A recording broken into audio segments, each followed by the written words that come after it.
like mycelium beneath the forest floor, invisible at first, until suddenly life returns everywhere. So welcome to this temporary embassy from a regenerative future. It's almost feeling like preaching to the converted, but we can have another angle on this today. Because this place does look solar punk at first glance. It is a solar powered festival. Exactly, it's one of the original. But this is more like a utopian, positive future, kind of a thrivable, community-based future. It's kind of post-collapse, but it doesn't have to be. And it's based basically on, it's a fusion of ancestral wisdom, regenerative ecology, decentralized appropriate green technology, community resilience, and modern tools used consciously. There's a couple of pillars that it's based on. Its indigenous wisdom, stewardship, relational thinking, cyclical systems, community memory, respect for ecosystems, intergenerational responsibility. The second one is permaculture, that already combines ecology and systems thinking, water, soil, food, architecture, and social organization. And the third one is reclaimed technology, that we can get out of the bins and teach ourselves again how to use and wield these technologies and source the energy ourselves locally, and in a decentralized way always produce everything locally as well. And when people have the technology that they can create, maintain, upgrade themselves, that's when they really own the technology. And I usually say compost the system, because composting is the most non-violent way of breaking down something that doesn't serve us anymore. And usually nothing cries out in pain if it gets composted, because it's usually the dead things that get composted.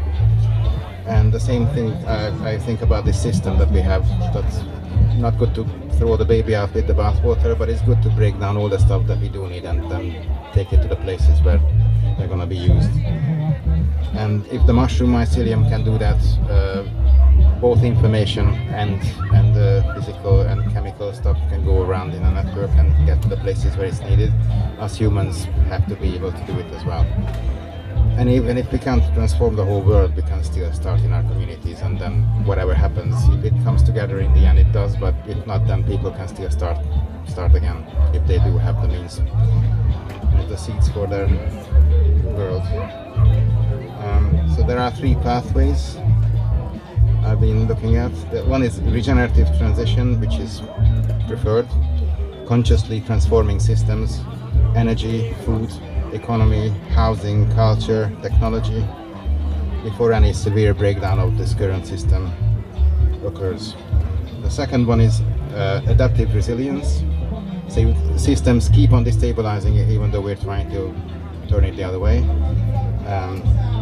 We can still have our decentralized community networks running on mutual aid and ecological skills and local production, social cohesion, and this can soften the collapse dynamics, because it kind of starts composting the mainstream system with providing a positive alternative that people know about, so they don't have to panic and follow what they see in the zombie movies.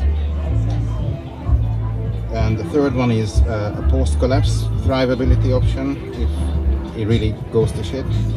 So communities can still regenerate ecosystems, they can still preserve knowledge, maintain culture, create beauty, rebuild ethically without reproducing the domination systems.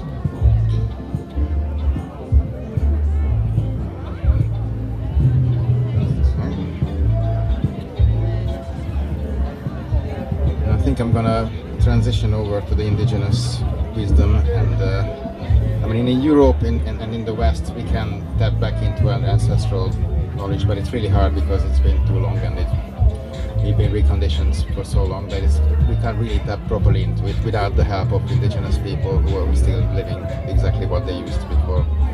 And the funny thing is that when I check why there's never any indigenous communities in any zombie apocalypse movies, I even checked it with an AI and it says it would break the narrative. And that's why it is. We need a different narrative. Because everything goes boom and some indigenous tribe like, oh. they've done it before and they do it again. And the masters of this are the mushrooms who bring us back from every extinction situation on this planet. So they always And the work out. mushrooms. Yeah, they're our teachers. So I'm trying to be more of a mushroom myself. And I present Liebe to tap into the indigenous wisdom part of the show. Thank you. Thank you so much, Danny. Yeah. Yeah, thank you so much, Danny. Your mic's too close to the speaker. Should I... Use that one. Can you switch that one off? Follow the wire and switch that one off.